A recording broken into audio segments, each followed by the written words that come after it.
All right, as the Rams leave SoFi Stadium tonight following their second scrimmage, they know they will not be back for 2 weeks. But when they do return on Sunday, September the 13th, the Dallas Cowboys and Sunday Night Football await in Week 1 of a new NFL season. With MJD, I'm JB Long. Thank you for being with us for post-scrimmage coverage live from SoFi Stadium. Serena Morales, DeMarco Far will join us shortly. All right, 2 major items of business here at SoFi Stadium. 1, decide the kicking competition. 2, make sure there were no new injuries. Unfortunately, Maurice, there was cause for concern here today with Cooper Kupp leaving the field early. We do have a positive update from Sean McVay telling our Stu Jackson, the team reporter, that Kupp is fine, is healthy. The team was just being precautious with him. So that's the good news that we can report. Unfortunately for the kickers, the 3-man competition, they were without Johnny Hekker today, who's away from the team. They were without Cooper Kupp, his backup, as the placeholder, and that left John Wolford to try and determine maybe the most important kicking competition in the NFL. And I feel like it got muddier. It didn't. No clarity happened. We saw some great makes from about 50 yards. We also saw some crucial misses, some missed hits as well. But again, as an NFL player, things happen. And that's the beautiful part about what happened today. No Hekker, Kupp goes down. You still have to be able to perform and do your job no matter who's holding the ball. I thought all 3 actually did a great job from 53. They all kind of got back in their rhythm and their routine. But you have to be consistent, and consistency wasn't necessarily there today. Yeah, Liam Hairolahu, who we thought might be the leader among the 3, started 4 for 4 but finished 5 for 8, as did Sam Sloman, the Rams' 7th-round draft pick, though he did knock through a pair of 53-yarders, as did Austin McGinnis, who actually had the best day of the 3, going 6 for 8 and drilling his final 3 from 48, 53, and 53 again. So we wish Johnny Hekker and his family the best, as they are should be just moments away from welcoming their second child. Looking forward to seeing him back at the facility soon, and good news on the Cooper Kupp front. All right, in terms of how the scrimmage went today, most of the starters got their work early in the first half of play, and it seemed like the emphasis, Maurice, was getting the starting offense led by Jared Goff in as good a rhythm as could be expected before the Cowboys come to town. No question. There was a lot of movement going on. Jared was very accurate on passes. The defense made some plays throughout that, but that first drive was right down the field, methodical, the way you want it. It's the way you want to script your first opening drive. I thought the second drive they came out as well and put some plays together. Tyler Higbee showed up huge in the second drive. Robert Woods showed up huge in the first drive. Yeah, Jared Goff converting a couple of 4th downs along the way in those opening drives. Cooper Kupp was on the receiving end of a short conversion. And then Van Jefferson, an over-the-shoulder grab down the left sideline, which may have been the play of the day to keep the drive alive on 4th down, picked up about 30. And again, the touchdown scores of note today, Woods, Higbee a couple of times, and the rookie tailback Cam Akers. That being said, when the Rams went 1v1 at the end of the half, what they called their Mamba tournament in tribute to the late Kobe Bryant, these were their competitive greatness scenarios, and the defense dominated. Yeah, again, you had a 3rd and 3. Defense found a way. Aaron Donald, once they got a holding on that one. Yep. You had a 3rd and 8, 3rd and 5, and then you went down into the tight red zone inside the 5, and the defense ended up with a pick there as well. So the defense is playing. It's easier for a defense earlier in camp, and I want our fans to understand that. It's easier for a defense to go out there and react.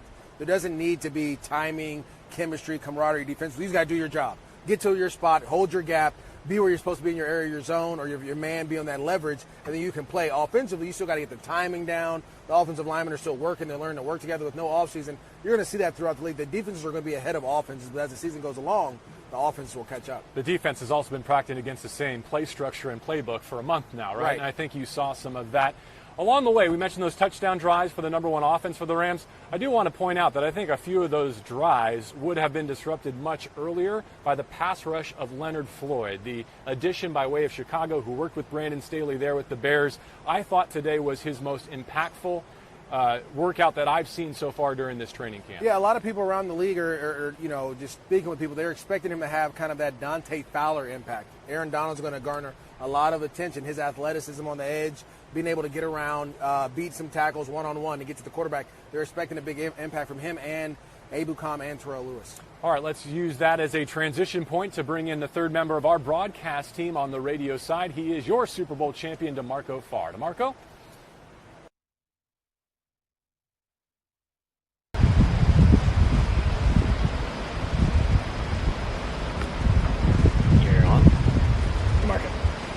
DeMarco. Well, that's it for scrimmage number 2. Hard to believe the next time we're going to be in this building, it's going to be live action. But I guess what you can deduce from these last 2 scrimmages is the defense might be a little ahead of the offense. Now, look, Sean McVay, the offense, Jared Goff, they're not game planning. You saw glimpses today. Hurry up offense, little tricks of the trade here. So when they actually have a game plan, I bet this offense will look remarkably different. I can go back to when Sean McVay first got here. We were kind of confused as to what the offense looked like in training camp. And then versus Oakland, they showed you a dose, and you were kind of surprised. So I think you're going to get that same sort of surprise versus Dallas. But defensively speaking, I think you're ready to go. You know who your 1 and 2 deep are on both sides of the football. You know, guys are intriguing. Guys like Bryce Perkins, the quarterback, he got a lot of run today in the live groups versus threes, but a lot of speed. Needs some work on his arm, throwing the football down the field, but there's some potential there. I think John Kelly, we mentioned him earlier, the running back, how does he get caught in the shuffle? I think he put his best foot forward today, but you know, if you were lining up the Rams offense in your mind, who's your starting tailback as of right now?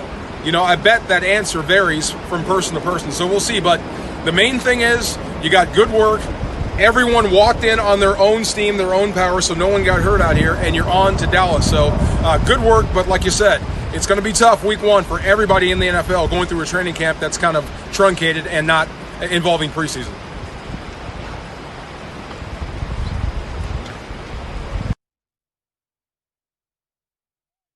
Marco, and we will check in with Serena Morales as well from around SoFi Stadium before we are done. In the meantime, let's go back to a point we made to set up this second scrimmage, Maurice Jones-Drew and J.B. Long, and that was the absence of Travin Howard, who left the field Thursday at practice, and in his place, Kenny Young, who came to the Rams as part of the Marcus Peters trade mid-season in 2019, was given a great opportunity to step in with the ones next to Micah Kiser. Yeah, and I thought he played outstanding. He shot the gaps where he was supposed to be. He was fitting where he needed to be in the running game, making tackles for loss or at the line of scrimmage. I thought in the passing game, still a step or 2 behind on some of the play-action passes, but that's, you're going to have to work with that and understand that he's a young linebacker. But still, he showed up where he needed to, and that's important because obviously when the regular season comes around, he's going to have to show up, especially week 1, tackling Ezekiel Elliott. And alongside him, Kiser had that pass breakup, which turned into an interception in that aforementioned Mamba tournament at the end of the first half, which really constituted the ones versus the ones. From that point forward, a lot of developmental reps for those players, some 27 of which I guess will no longer be with the Rams as of next Saturday. But in terms of key opportunities to move the needle, I think you talk about the third quarterback, Bryce Perkins, and we also talked about Bryson Hopkins, the rookie tight end out of Purdue, both of whom showed up in the second half. Well, Perkins had a heck of a throw here on around the 30-yard line, a roll out to his right, had an opportunity to drop the ball in the bucket, which he did. DB made a great job batting it down, but it was an anticipation. The receiver wasn't out of his break yet. He put the ball out there for the receiver to try to make a play on it. That's what you look for from your young quarterbacks. You don't want him to stare a guy down until he's wide open. Throw it a little bit early, let this guy run underneath it. And then you talk about Bryson Hopkins, who we haven't really seen a lot of flash from. We haven't seen much.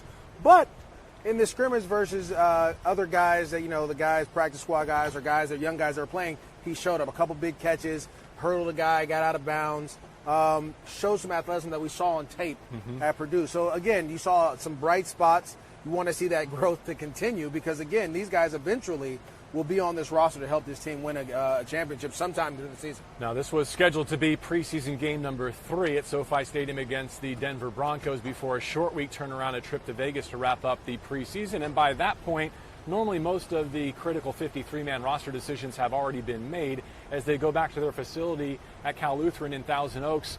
How difficult will these choices be, and how much do you think Les Snead and Sean McVay still have to decide at this stage of the preseason? I think the back end of your roster is always tough. You're always trying to figure out how to get better guys or get guys going, undrafted guys, guys from other teams that fit your system. You're going to do whatever you can to build the back end of that roster, and that's probably the last 7 to 10 guys or so. But again, we saw a lot of potential on special teams. A lot of young guys are on special teams.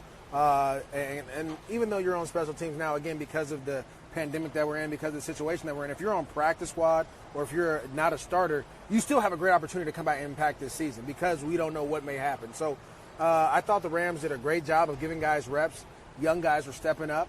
But again, those decisions are going to have to be made because you're going to have to count on some of these guys later down the road if things don't work out for you. And some of those decisions could be informed by the health of some critical players who you're expecting to contribute this season, including Darrell Henderson at running back, Taylor Rapp, who worked on the field in pads and a helmet but did not participate in the scrimmage at safety, Traven Howard at inside linebacker, who we already mentioned, and hopefully, thankfully, Cooper Kupp is not joining that group despite missing a large portion of today's practice at receiver.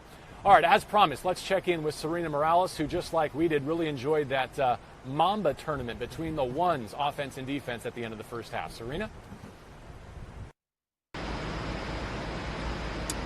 All right, guys, so my top moments during today's scrimmage took place just before halftime. There was a segment called Mamba Tourney. I assume this was an ode to the late Kobe Bryant. Sean McVay has mentioned, actually on 824, that he calls some of his competitive sets during practice Mamba moments. And yes, we do know Kobe Bryant for his offensive prowess, but let me tell you, during today's Mamba Tourney, it was actually the defense that showed up. Aaron Donald, he drew a holding flag on offense.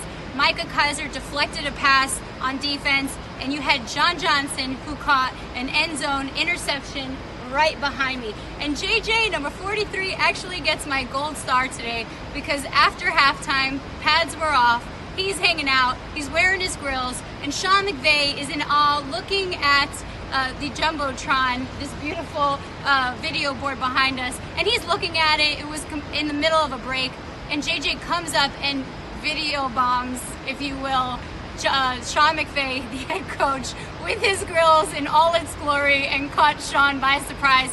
It was just a really cool moment. He's also wearing the green dot, so I'm really excited to see what John Johnson brings all season long, especially on September 13th for the home opener.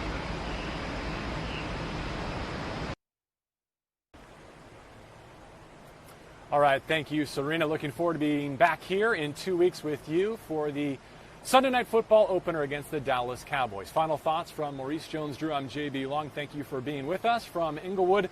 And a couple of updates from the podium from Sean McVay in case you missed them. He is not concerned, thankfully, about the health of Cooper Kupp. That might be the biggest takeaway from today. Did say that inside linebacker Traven Howard has a knee injury. More details to come there.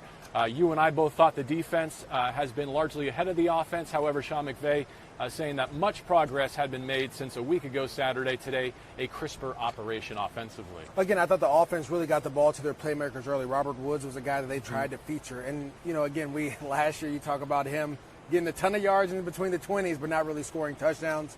It seemed like the focus was trying to get him going, getting Tyler Higbee going in the passing game as well. And again, those are two guys who are going to need to contribute a lot. You want to get that rhythm with them and Jared Goff, as well as obviously Cooper Kupp with that big fourth down conversion. I felt like the offensive line was much better today than they were in the first scrimmage. And like you said, when you have Aaron Donald on the other side, the quarterback must go 1, 2, 3. The ball needs to be out. Otherwise, he'll be tagging him before the play is over. All right, let's wrap up with a quick thought on that Week 1 matchup against the Cowboys. And when you look at, say, the first 5 games for the Los Angeles Rams, it helps constitute what many think is one of, if not the most difficult schedule in the National Football League, including the best division in the NFL, the NFC West. They start here against the Cowboys, and in the first 5 weeks have 3 East Coast games in the early window. What kind of importance, what kind of magnitude does that place on Sunday Night Football in 2 weeks' time? That makes Sunday Night Football so important. It makes it significant because you want to start fast. You want to be able to have that first game under your belt, that win at home, because you're going to go on the road and you're going to go to the East Coast. You want to take care of home first, and you want to knock out an opponent that's going to be battling for a playoff position as well, right? So that Week 1 is going to be huge. It's going to pay, if you win now, it's going to pay dividends down the road when, you know, you're in that trying to win the division or wild card spot, especially with that extra wild card spot. A lot of teams are going to be fighting for it, so you want to knock out as many NFC opponents as you can as early as possible. Well, Sean McVay and his Rams and we have relished this opportunity to be inside the world's greatest sports and entertainment venue these last couple of weeks. When we say it has met and exceeded all the expectations, we could not mean it more genuinely. For Serena Morales, for DeMarco Far, from Maurice Jones-Drew, I'm JB Long. The next time your Rams are inside SoFi Stadium, it will be September the 13th. It will be Sunday Night Football in prime time against the Dallas Cowboys to kick off a new season.